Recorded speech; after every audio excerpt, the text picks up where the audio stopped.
Belki bu yerlere hey bir de gelmedin. Duman salamat kal, sen salamat kal. Xoşbaxtlık, firavanlık arzu edirəm.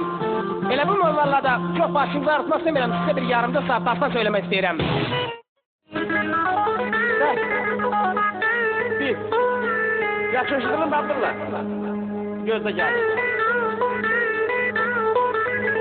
Kalan çay, tutsan ey tut. Ana avrın ağlımdır mezarına. Kalan çay, al koynuna bir de mənə layla de. Sağ ol.